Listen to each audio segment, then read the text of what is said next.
Hello and welcome to the Deep Dive. Today, we're jumping right into the latest Black Desert patch update. This one dropped September 18th, 2025. We got a whole load of notes here covering, new content, events, some pretty big gameplay changes. Our mission really is to sift through all this and figure out what actually matters for you playing the game. So if you're ready to get the lowdown on what's new in Black Desert, okay, let's unpack this. Right, starting off with the new content and activities, seems like there's a big focus on progression right away. Yeah, that's definitely the vibe. What really stands out is the change to contribution points.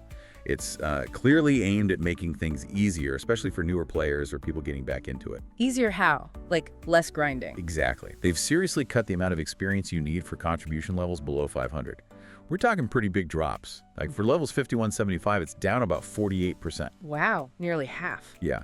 And for 101 125, it's over 51% less XP needed. It gets a bit less dramatic higher up, but even 476 500 is down 20%. Okay, that's huge. So node networks, housing, worker empires, all that gets much faster to build up early on. Right. And they didn't stop there. They also boosted the contribution XP you get from the main story quests, specifically from Belenos all the way through the Rose War stuff. Ah, smart. Kind of guides new players and rewards them for doing the story. Definitely smooths out that early to mid game. Yeah. You might even log in and see your CP bar showing over 100% because of the recalculation. Huh, okay. What else is new? The Lord of Edina system got some tweaks too, right? It did. Mostly quality of life stuff, which is always welcome. The big one is the application period. Used to be Thursday to Sunday Korean time. Now it's Monday midnight to Sunday midnight. Just way more flexible. Yeah, that's much better. Less pressure to cram it in. And the item you need, the Edina Challenge Proof. It used to last only 3 hours. Yeah, that was annoying. Now it lasts 24 hours. Yeah. So, much less frantic. Could change. What about this black curtain thing in the battles? Sounds ominous. Yeah, it's basically a shrinking arena mechanic. It starts closing in from the beginning of the round until there's 1 minute left, forces people to fight, stops players from just running around avoiding conflict. Okay, forces engagement. Exactly. And for the 10-player challenger battle, that final circle is going to be 25% smaller. Yeah. Tighter fights. Makes sense. Keeps things moving. Oh, and they changed the actual battlefield location for Orbit Castle fights, too. Different layout, new strategies. Right, keeping it fresh. Okay, moving from PvP arenas to something calmer, fishing. Looks like some spots changed. Yeah, anglers need to pay attention here. Some familiar spots will give different fish now, like Izrahid Highlands. You'll get bass there now, not sandlands. Okay. And down at Velia Coast, right near the Fishing God NPC, no more hammerhead tuna there. Oh, really? Where did they go? Still in the Velia Sea, just not right there. Instead, you'll find bat starfish and yellow croaker by the NPC now. Interesting shuffle. Any other big fishing changes? Heidel? Grunna? Yep. Near the Heidel Storage Manager, you can't catch golden fin tuna anymore. But to balance it, they apparently doubled the drop rate for Amazon snakeheads there. Oh, okay. So a trade-off. Kinda.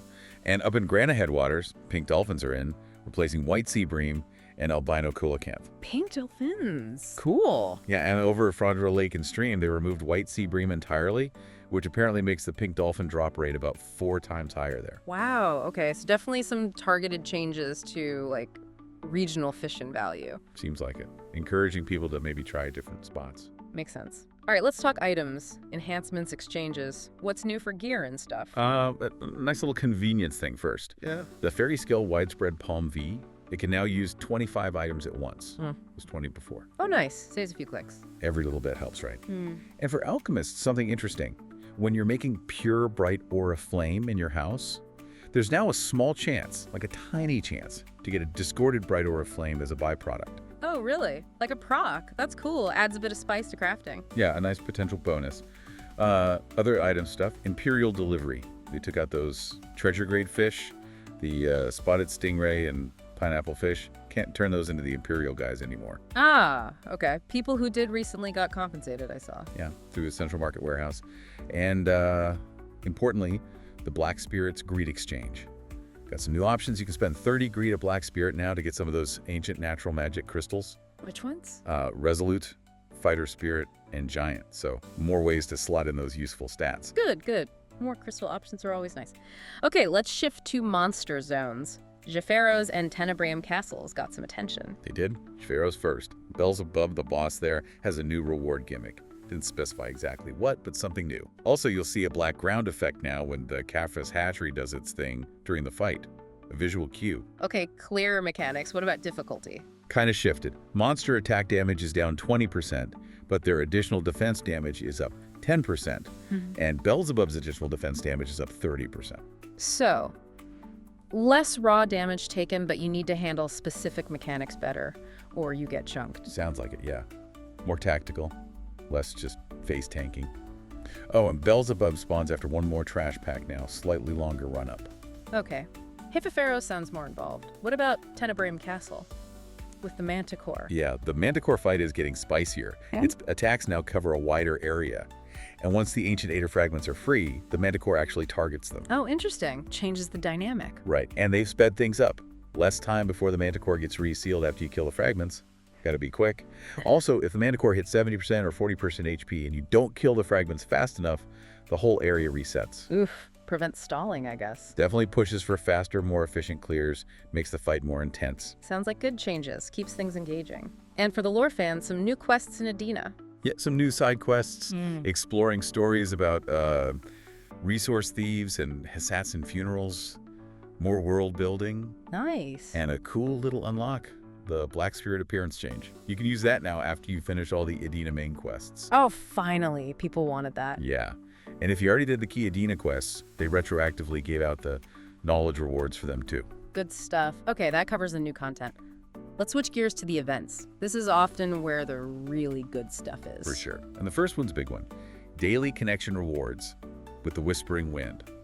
Runs from September 18th right through to October 23rd. So over a month of daily logins. And the rewards look pretty nuts. Yeah, they're not messing around. Yeah. The headline rewards are things like Event Shikatu Shining Seals and Event Dreamy Venture Box, Enhancement Helper Boxes. Good stuff. Shikatu seals are always huge. What can you actually get with those this time? The exchange list. It's seriously stacked. Just 10 seals get you an Event Sparkling Gold Bar Box, Quicksilver. Or, also for 10 seals, a Tier 8 Golden Horse coupon. And it's a good one, 100% Sprint, Instant Excel, and Drift. Wow. Okay. That's a fantastic T8 horse for just 10 days of logging in. Right. Then for 20 seals, you can grab boxes of Advanced or Highest Old Moon Scrolls. That's 30% or 50% drop rate scrolls. Super useful. Very nice for grinders. What about the higher tiers? Gets better. 50 seals get you Valk's Advice plus 100. Huge for enhancing. Yep. Always needed. And then 70 to 100 seals, you're looking at actual TRI accessories. Right. Like Tungrad Ring or the Deboreka accessories. Wait, TRI Deboreka's from Login Seal. Yeah, or Manos accessories too. These are serious endgame pieces. That's incredible value for just logging in. Anything else notable? Garmouth's Horn is on there, weapon exchange coupons, even an Old Moon trading permit for 150 seals or a special title for 300. It's a lot. Definitely incentivizes logging in every day. What about that Dreamy Adventure Box? Sounds like a gamble. It is, basically. It's a lottery box. You open it and you get one item based on probability. But the top prizes are insane, like Garmouth's Revived Heart, Vel's Heart, Condensed Khan's Magic. The really rare stuff. Exactly. Or high-tier Deboreka accessories, TET, Tri, DUO, or Jinben 1 Dawn Gems. So potential for massive upgrades. Huge potential. Even the more common drops are good. Cronstones, Kafris, memory fragments. So, every box has value, but some have insane value. Okay, good to know. Any catches for this login event? Need to be level 7 or higher. Rewards are once per family, standard stuff. Oh, and a nice touch. If you miss a day during the week, you can log in on a weekend, play for an hour, and claim the missed reward. Oh, that's great. Player friendly. Yeah, less punishing if you miss a day. Okay, cool. What's the second event? Something for life skillers. Yep, life skill gifts from Dalazine. Runs for 2 weeks until October 2nd maintenance. 2 parts to this. First, a straight up 50% life skill EXP boost. 50%? Wow. Across the board. Pretty much. Everything except trading and mount training. Applies on all servers, even Olvia, but doesn't stack with the base Olvia buffs. Still, 50% is massive for leveling professions. Definitely. And the second part is a special buff. You find an NPC Wandering Alchemist Dalazine, use the Find NPC tool, spend 5 energy, and you get a buff for 5 hours. What does the buff do? Gives you plus 25 cooking and alchemy mastery, and reduces cooking alchemy time by 5 seconds. Oh, wow. Faster cooking and alchemy plus mastery, that's huge for mass crafting. Exactly. You can refresh it, but the duration doesn't stack, so use it wisely. It's a big boost for anyone serious about cooking or alchemy during the event. Okay, so yeah, lots of reasons to be active, whether fighting, crafting, or just logging in. Let's move on to the core changes. Balancing, quality of life. This stuff impacts everyone. If we connect this to the bigger picture, these class changes could really shift things, couldn't they? Oh, absolutely. Class balance is always a hot topic. Right. Let's see. Sorcerer's got a lot of attention, mainly inheritance. Her Crowflare skill is gone, replaced with Strong. Blood Doom. Okay, what's that do? It's got special defense, applies abnormal statuses, it's wide area control, and has a long-range stun. Seems like a big utility upgrade. Also, Strong. Dream of Destruction now has super armor while she's casting it. Safer to use. More survivability and control then. Any damage changes? Yeah, Dark Energy Orb got a pretty hefty damage buff. Yeah. Went from like 1574% to 2046%. Yeah. And its max range is up 60%. Yeah. So much stronger poke. And debuffs shifted around. Right, Strong. Crow Fireworks now does an all accuracy -36 debuff. Strong. Dark Waves does attack cast speed -20%. Just tweaking her control kit. Okay, Sork sounds refined. How about Tamer? Tamer changes look more like flow improvements. Her Awakened Beast's Wrath hits one more time and comes out faster. And 8 Trigrams Rod is faster too, just smoother combos. Nice. QL buffs are always good. Valkyrie, inheritance focus there too. Yeah, seems they wanted to help her engage and disengage better and link combos more smoothly in Inheritance. Advanced. Justice Attack now protects against back attack CCs. Better movement safety. And Strong. Judgment of Light and Strong. Divine Power are improved for faster combos, keeping damage and protection up, making her feel more fluid. Good for Volk players. Nova got mobility help too, I see. Awaken. Yep, Awaken Nova. Accelerate. Orbital Penetration. Can now be used twice back-to-back with directional input and gives invincibility. Big mobility boost. Oh, wow. Double dash with invincibility. That's strong. Yeah, and Counter Orbit can now link into Royal Swordsmanship. Ambush using left click, even when ambush is on cooldown. More seamless movement. Very slippery. Okay, Corsair. Heard there was a big PvE rebalance. Yeah, it's kind of complicated. They basically shifted damage away from some of her Magnus and Rabam skills and put more power into her main Inheritance and Awaken skills. So encouraging use of the core kit more. Seems like it. Make the main rotation feel more impactful in PvE. Some skills like Patrika Wave Split are smoother now too. Pirate's Virtue has a shorter cooldown but does less damage if used on cooldown, so got to be more mindful. Damage numbers changed all over the place, like Jin. Tidal Surge went from 550% up to 690-214%. But PvP ratios were adjusted too to keep things in line there. Right, rebalancing act. What about Dracania? Draconia's Awakened Inheritance passive. It now gives the all attack plus 18 and attack speed plus 15% buff all the time. Doesn't matter if she's in mage or dragon form. Oh, simpler and just stronger overall then. Yeah, and some of her mage skills like Declaration of War and Spear of Storm execute faster on certain hits, just better flow. Mage, Declaration of War 3, for example, first 2 hits went from about 2,980% up to nearly 300 and 880%. Significant damage increase there. Okay, consistent buffs for Dracania. Lastly, Wusa, any key changes for her? Couple of interesting control changes for Wusa. The skill Sacred Water. If you lock the skill, the dash effect you normally get from Rikishin Dashang's hair buff when hitting enemies won't happen anymore. Why would you want that? More control prevents accidental movement in tricky situations. The clone still appears though. Also, Heavenly Core has longer super armor and unending. When she's in her special state, now moves a fixed distance like the normal version, makes her movement and CC more stable in PvP. Gotcha. Lots of subtle but important class tuning there.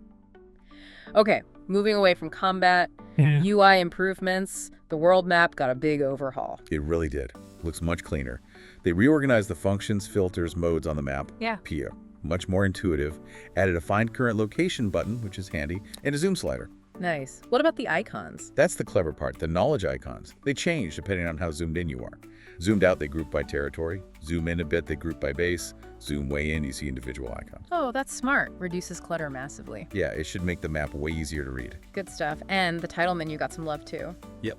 Mostly cosmetic, but nice. It shows the actual color of the title in the list now. See what you're picking.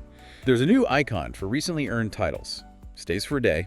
And the cooldown to apply or remove a title is down to 30 seconds from 60. Faster swaps. Right. And the glow above your head now matches the title color better. Just looks nicer. Small things, but they add up. Web improvements too. Minor stuff. Better UI for OTP setup and forums on mobile. And you can use the escape key to close images and videos on the official website now. Just little conveniences. Okay. And finally, the usual big list of bug fixes and general tweaks. Yep, the unsung heroes. Lots of fixes here. Things like getting stuck near Gelatir Sea, Krogdalo looking wrong in the desert, invisible Krogdalos, unstable alpacas in water. Yeah. You know, the usual weirdness. Yeah. Also fix some critical strike bugs in Solaris Gate, monster damage scaling issues, UI display glitches for buildings, chat, pets, quest navigation bugs, improved Manticore behavior again, joystick mode fixes, item description corrections, a whole sweep.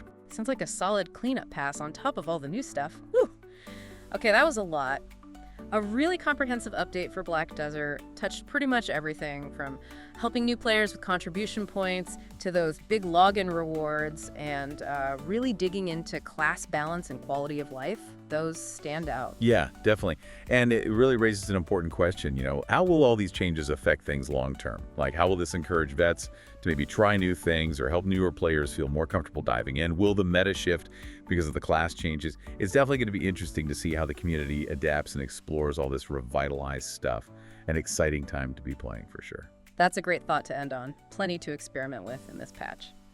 All right, thank you for joining us on this deep dive into the September 18th Black Desert update. Lots to check out in-game.